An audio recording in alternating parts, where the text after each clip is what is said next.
O oitavo tema de hoje é perfil do caçador, levando a caça, a casa à caça e a pesca, os perfis da caverna.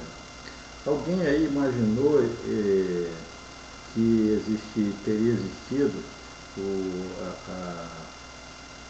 a sociedade coletora caçadora nos primórdios, que homens e mulheres saíam juntos para ir caçar? De onde tiraram isso eu não sei, mas a imponderabilidade da coisa é gritante. Por quê? O mundo de 10 mil, ou 50 ou 100 mil anos atrás não se assemelhava em nada ao de agora. Por exemplo, a quantidade de insetos era disparadamente maior. Nem à toa que nós temos cabelo na orelha, nós temos cabelo como diz o povo, nas ventas, no nariz, nós temos cabelo nos olhos, nós temos cabelo na cabeça, debaixo dos braços, que eu imagino que seja lugar sensível que os insetos poderiam penetrar, na região pública e assim por diante em toda parte. Os homens têm barba, as mulheres não têm, perderam grande número dos pelos, porque exatamente viveram na caverna, elas tiveram mutações que não foram passadas aos homens. As mutações começaram nelas. Alguns homens, por exemplo, os índios e os orientais, têm poucos pelos. Significa que houve muito mais passagem de gene neles, das mulheres para os homens, do que, por exemplo, nos ocidentais. Então, a barba, as coisas estão nas regiões sensíveis, carótidas e no interior das pernas, onde estão as veias que podem ser perfuradas e provocar sangramento, no peito, toda a região sensível. Os homens retiveram os cabelos por muito mais tempo, em volta da boca, né? E assim por diante, porque as mulheres viviam na caverna e os homens iam para a natureza. Então as mulheres sofreram uma classe de mutações e os homens sofreram outro grupo de mutações. E o perfil do caçador era o quê? As pessoas de antigamente eram mostradas como tendo vastas cabeleiras. Isso podia ser para proteger a nuca, mas mais recentemente, digamos, de 80 a 10 mil anos, 12 mil anos atrás, quando apareceu Jericó, que foi um desastre a civilização urbana para as mulheres. Os homens começaram a bater nas mulheres e nas crianças.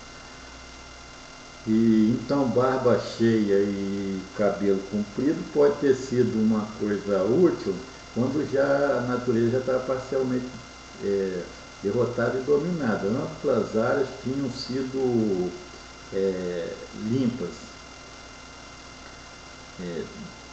por fogo, por cultivo, por coisas assim, porque enquanto os homens permaneciam nas florestas, não fazia muito sentido ter barba grande e cabelo comprido e emaranhado para ficar preso nas folhagens, nos galhos e nos ramos. Então, homens das florestas sem barba e sem cabelo, homens dos descampados com barba e com cabelo para proteger dos insetos. Então, se os homens não tinham barba nas florestas, eles tinham que viver muito mais tempo junto ao fogo e junto das mulheres nas cabanas e nas cavernas. Então, tudo isso tem que ser revisto e reestudado.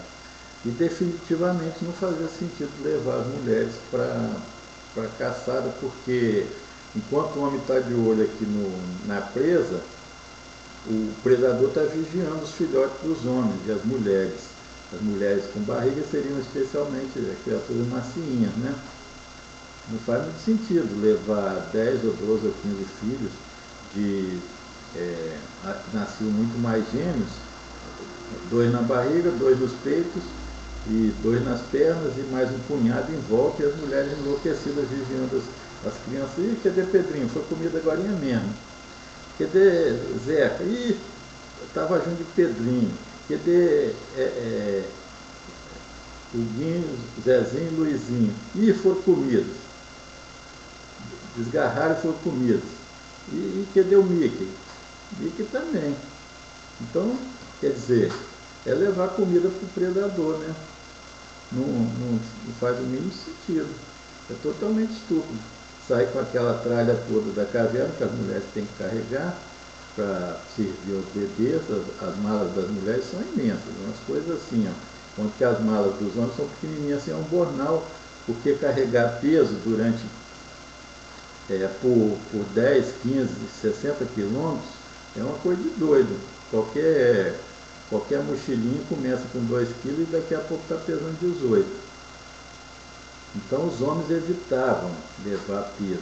Era a lança, a flecha, na aljava, o arco e pouco mais que isso. Alguma comida para comer, pegava a comida no caminho lá onde chegasse.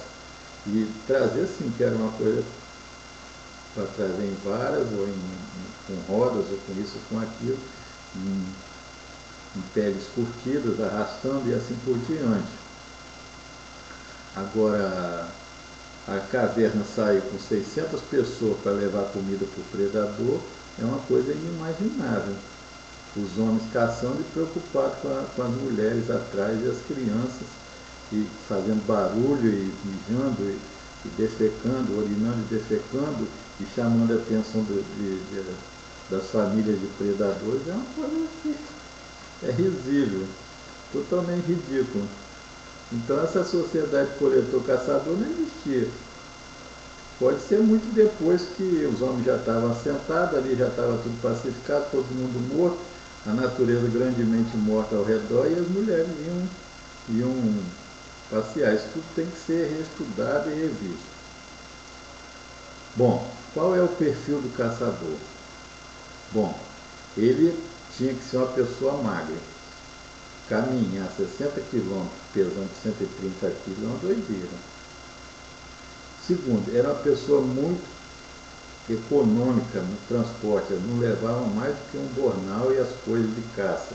Terceiro, os instrumentos de caça, lança, até escudo, arco e flecha, aljava, eram os mais enxutos possíveis e objetos de tremendo ciúme, tacape, martelo, todas essas coisas fantásticas que os homens inventaram. Um homem não podia tocar nos instrumentos, nas armas de guerra de qualquer outro homem, e muito menos as mulheres ou as crianças. Era tabu, totalmente vedado e proibido. Só agora, mais recentemente, que as mulheres passaram a poder pegar, a limpar e tomar conta, e às vezes até se meter com as furadeiras e com as coisas dos homens. Era inconcebível qualquer criança ou mulher pegar qualquer aparelho ou máquina ou ferramenta de qualquer homem.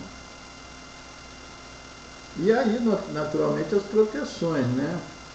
Sapatos, pele, e enfim, carne curtida para não estragar e pesar menos, e assim por diante. Os homens se preparavam para a guerra. A guerra era, para os homens, um trabalho de vida inteira, uma dedicação permanente durante a vida inteira. Então, o perfil do caçador tem que ser reconstruído. Os psicólogos, antropólogos e arqueólogos têm que rever todas essas coisas. Como era, como se parecia um caçador nas várias idades. Seria uma reconstrução cabal, inteiriça, em altura, largura e profundidade. Cada cubinho das perguntas e respostas tem que ser bem perguntado e bem respondido. Então, qual era o retrato do caçador? Ele não saía com mulheres. Os grupos de caça depois foram incorporados os cavalos e os cães. Os cães primeiro, né? nós podemos estimar, por exemplo, as últimas duas léguas que passaram para as Américas foram em 15 e 12. Então, não tinham sido domesticados os cavalos, então, porque senão teriam passado. E os índios, ao passar sucessivamente, aqueles que foram se tornar os índios, ao passar sucessivamente, eles extinguiram os tigres de dente de sabre, os mamutes, os cavalos, tudo que eles tinham nas Américas foi extinto. Então, os cavalos não passaram com eles porque não foram encontrados, quando os europeus chegaram em 1500. Então, definitivamente, os cavalos não. Os cães, alguns passaram, existiam, acho que cães nas Américas, é preciso ver isso. Então, já tinham sido domesticados em 15 e 12. E, por isso, os cães foram domesticados primeiro. Não em 10, como dizem os pesquisadores, mas em 15 ou antes, porque passaram para as Américas. Então, estavam com as coisas. Pode ser vista a condição de domesticação através das passagens dos asiáticos que se tornaram os indígenas, os buriatos, na minha concepção. E volta do lado Baikal, aqueles que foram pelo Estreito de Bering, não levaram cavalos, mas levaram cães. Então é preciso rever essa questão, estabelecer um perfil do caçador.